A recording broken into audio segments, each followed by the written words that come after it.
Hello everyone. In this video, we are talking about the describe image section in the PTE exam. So if you get a bar chart or bar graph, what you have to do?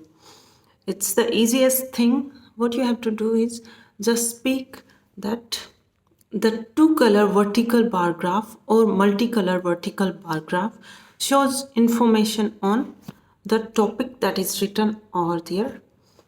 Then you have to speak about the x-axis data and the y-axis data. How you have to speak is the x-axis shows the years starting from 2000 to 2020 and the y-axis shows the number of things happened in those years. Okay, now you have to see the pattern, whether the graph is increasing or decreasing or there is no change, it is constant. That will not happen.